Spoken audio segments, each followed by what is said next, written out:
Good evening, good evening, good evening.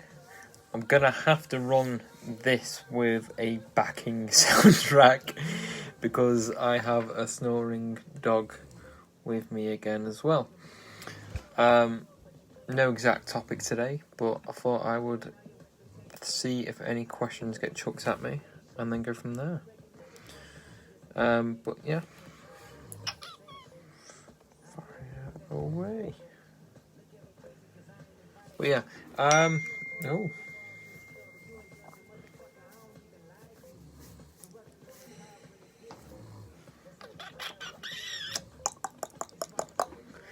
What is going on? Any questions? Fire them away. Afternoon, Sarah. Evening, Sarah, sorry. Don't know where my questions are coming from. Yeah, so anything you want to ask? I've not got anything in mind tonight. Yeah. So I think one thing I try and implement with everyone that I will come across is basically just nailing the fundamentals and the basics. And in the context of Sarah, it is getting 10,000 steps in. How many flights was it? Is it just the same one going up and down?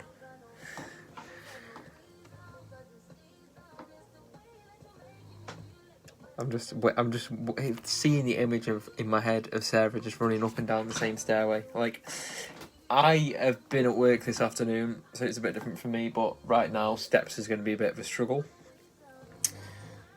But I have done 17,853, so I am sorry.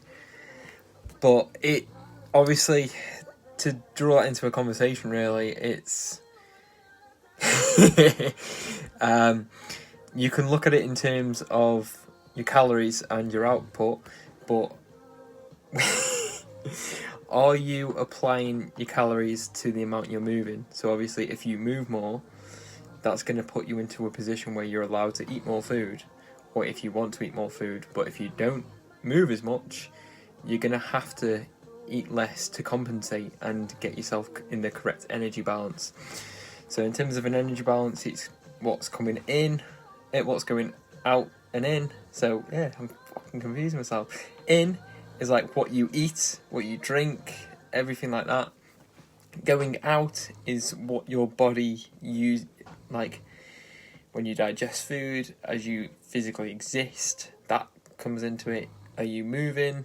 Are you like working out? All this will play in. So like I think a lot of people neglect that. Obviously, a workout isn't going to be part of your 10,000 steps, but you can also look at it in terms of saying 10,000 steps should be a non-negotiable during the day, and I class it more towards a BMR, so basal metabolic rate, because you need to play into where it's physically needed. A workout for me is roughly about 300 to 500 calories extra, and a lot of people think that they should eat that back, but this is basically just pushing you further into a deficit, which is necessary. If you're basically just trying to catch up on food through doing a workout, you're never going to lose weight. So this is why I think the Fitbit app, if you... no, not Fitbit. MyFitnessPal. So MyFitnessPal, if you link it to, say, your steps, it will figure out where you are in terms of how many steps you've done and how many calories that is worth, and it'll add that in. But obviously you don't want to be adding that back in to make it a rate, because it's basically, if you try and eat back what you've had, you could be chasing a position which will put you in calorie maintenance, so where you don't lose weight or you don't gain weight. So you need to cue it effectively. Now, certain people I've had and I've said, okay, we will eat this much on a training day and this much on a non-training day, is great. Especially if you're going for gaining weight and you can manipulate your food choices, and because you're not moving as much, your digestion's not going as much, you could go for higher fat options. Can you see her there? Snoring her head off. Like she... But yeah, if obviously you're on a non-training day, or you are at a day where you're working in your office more. Oh, mine is, it says only done. Yeah, that's what it'll do. So like, this is where generally I'll try and say a Fitbit is key, because it's not exactly something you can not have. But I mean, I know my girlfriend is having the issue where she can't wear it at work because of where she works. So obviously this, especially for someone that wears it a lot normally, it's a bit of a mind screw in terms of, oh my god, am I actually doing 10,000 steps? So look at it in terms of, in your physical position and your physical career, how much are you actually moving per day? And can you cue that effectively to be like, how long have you moved and how long have you walked? And be like, oh, this is about 10,000 steps. Because for me, I've done a higher day, and obviously 17,000 steps is a lot higher, which is just daft. But, oh my, I'm gonna have to get you to stop. All I can hear is Herbie. I mean, I can't concentrate. But yeah, this is where I feel a lot of people neglect and be like, they focus so much on like taking supplements and taking everything else, and they're basically just forgetting the easy stuff like 10,000 steps. Are you getting enough sleep? Are you consuming the right amount of calories? And that is under consuming or over consuming, because a lot of people focus so much on like, oh my god, I'm overeating my food and this is putting me into a position where I could be in a deficit. But in the same position, are you under-eating and starving yourself and putting you in a position where, I mean, physiologically, it'll have effects, but even mentally, like, if you haven't got the physical energy and, like, the food to provide energy systems create energy, how much are you just going to be like, I just don't want to get the steps in? Like, you're just not going to be wanting to move. So providing the right amount of food when you need it is a major factor for me. So it's like, are you going to be burning calories?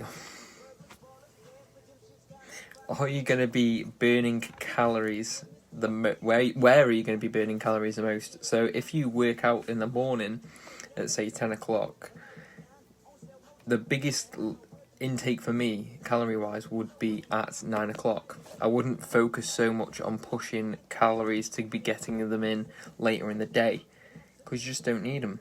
And digestion is going to be a lot slower when you get to later in the day, and when your body obviously starts to shut down. So like now, it is 20 to 8 UK time. I've had my tea. I'll probably just have a beer now before 9 o'clock, and I will not have any more. Your body's going to start slowing down and shutting down for the evening and preparing you to go to sleep. So you wouldn't want to put yourself in a position where it's having to work hard to digest food when it feels like it already should be relaxing. So if you can put yourself in a place where you said, okay, this is my cut-off time, and I'd normally say about 2-3 hours prior to bed, judging by digestion times, which is quite individual, you're putting yourself in a position where your body can fully relax, and you can improve the recovery kind of side of things, because your body is in a fully relaxed state. Ooh, not starved. Not starved. Made. I hear meatballs full, and then how many calories are the meatballs coming out as? And Keith, what do you mean by muscle toner? So generally for me, it's gonna be, I'm a big believer in pushing muscle through stress and it adapting to that stress and growing. But obviously toning muscle for me, I'm gonna have to put this on a different factor. If you looked at, say, building muscle, and you built your chest and your delts and your back, and then you reduced your general calories and lost weight, this is just basically just going to show the work that you've been doing. So I don't believe in a toner to build muscle that hasn't been fully grown. Spend a lot of time. Why is this playing up? There we go. You need to, for as uncomfortable as it is, if you want to build muscle, you've got to sit yourself in a surplus and give yourself some time for your body to grow, get some big weights, get some muscle, and then cut down. A lot of stage people, I mean, I'm not going to be out here promoting stage to anyone, they're going to be in a surplus for 12 to 18 months, so a year and a half, and this is going to be the time when they grow the most muscle. And then when they get to a deficit stage, their main goal is going to be to maintain and then cut down weight. If you work to try and build muscle in a deficit, you can do it, but it's not as effective over time. So generally, it just depends on how much tension you can get through the bands. So for me, like, I've been using bands during lockdown, and you can adapt to the, obviously, at what point is the tension the highest on the band, and when is it the weakest, and when are you strongest and weakest within a movement. So I mean that in terms of, say, a bench press, which is why a band is good. So obviously, have I got a band with me? I think I've got one in here. 2 secs.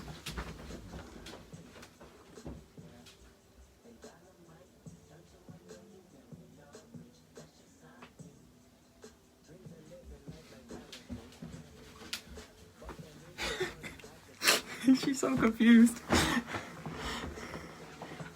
Like, where did you go?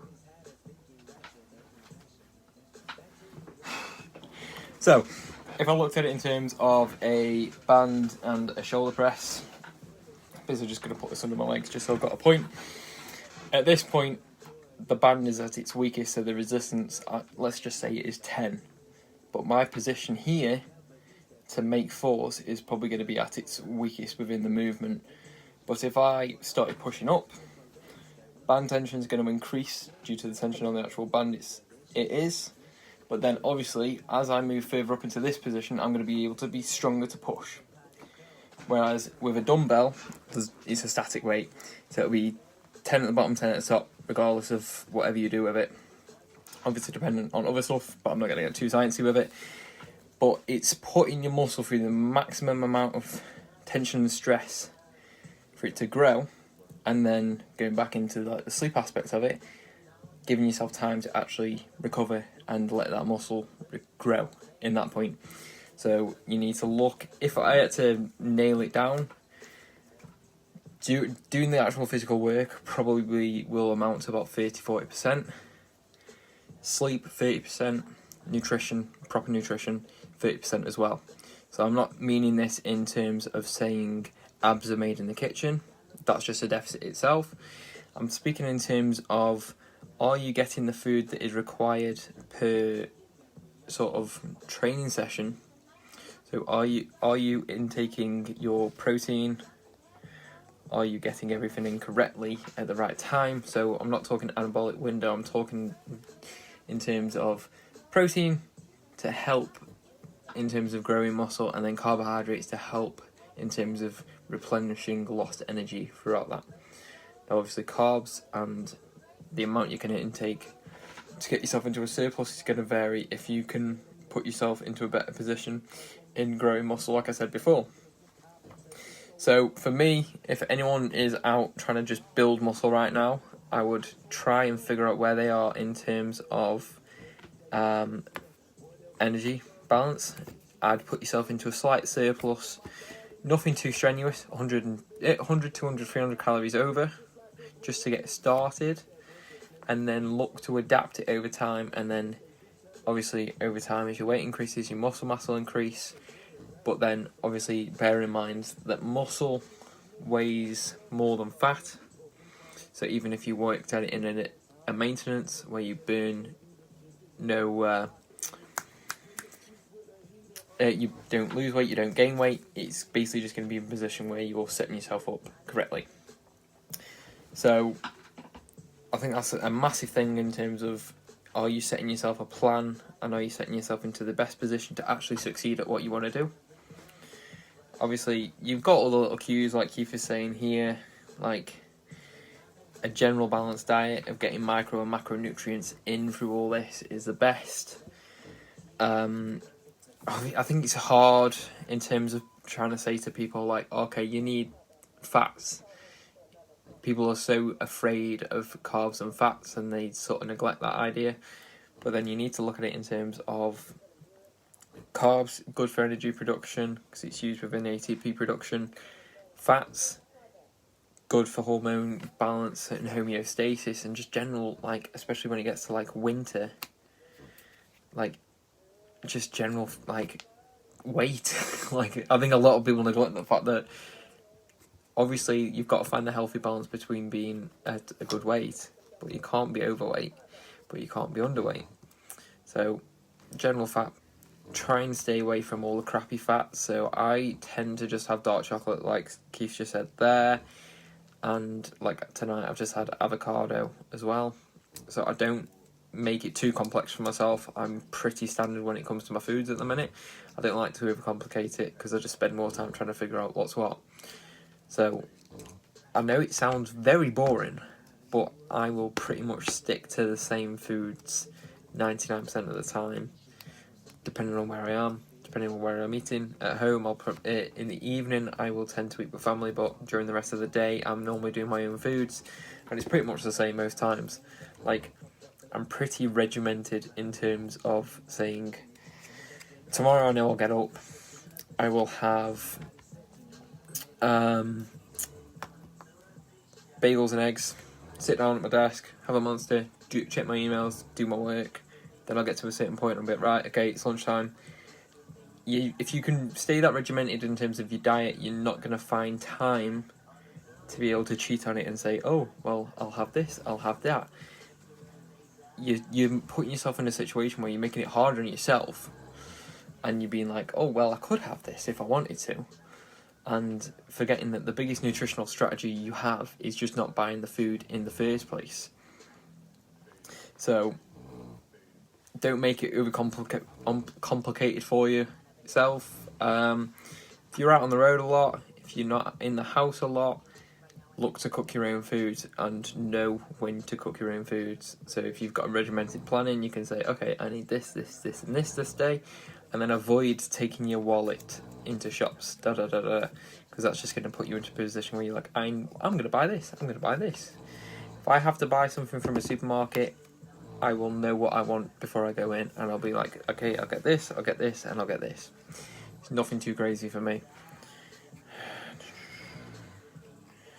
So yeah, in terms of resistance bands, it'll obviously be dependent on the band intention itself. So obviously, you'll have different ones. So like the red's, I think, the weakest one, and I've got a purple one which is slightly thicker. But obviously, it'll be dependent on, am I doing a bicep curl with this, or am I doing a banded press up?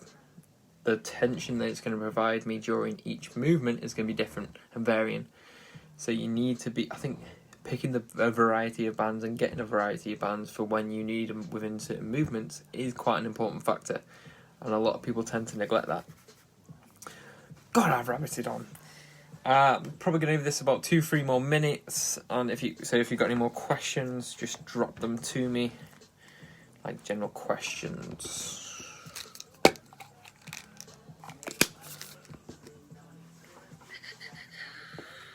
Is that for the vitamin D? I just look at your dosage. Kilograms will be quite high. It's in terms of like grams, so like most of the time the daily recommended value will be based off the same individual person. Like, so it's very hard to judge and just say, okay, I'm gonna have this because this is what this is suggested to me. Whereas that could be the same for a 60 kilogram woman or a 120 kilogram bloke. The requirements between the two is completely different. And I'd say the same in terms of exercise selection as well. I'm not going to tell someone to do a certain exercise because it's worked for this person. It's going back to the old Ronnie debate. But if someone's looking at building their glutes or building a bigger upper body, I'm not going to suggest them to go and do this because someone else, it works for them as well. Programming and training should be just as individualised as your own personal day, because if you're following some nitty-gritty program that goes over every single aspect, you know it's been programmed for you. But if you're following something that's just been a home workout designed off Instagram, YouTube, that kind of thing, then the focus is going to be just purely on them promoting it as much as they physically can, and it's not what might be the best result for you. The best result for you is something that's actually been designed for you.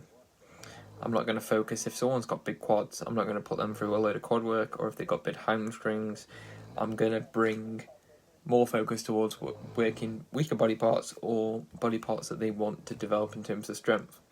And if I look at it in terms of a performance output and performance effort, I'm not going to be like, okay, this needs to be done because it's aesthetically pleasing. No, I need to focus on why I'm actually doing that in the first place. Like, that's a prime example. Like, 12 stone for you might be overweight, but 12 stone for me, being a bit taller, I don't know how high you are. It could be overweight, it could be underweight. Like, I think I'm 12'9" at the minute. I have been 14 before, when I was like coming out of university, I think, stress eating a lot through my dissertation. So it's just placing your focus on what's actually required for you. And that's why I said about the training, it's all individualised. Like, a doctor's going to be individual and be like, okay, this is your information exactly. And to you and to me, this shows that you are of this. So it's just, I think so many people focus away from the actual factor of what's actually physically important and care so much about what goes on with paperwork that they forget what happens, like, in your day-to-day. Right. God. I think I am joining the boys in the gulag. So I will try and do another live as soon as possible. Probably tomorrow night, actually, because I am not working.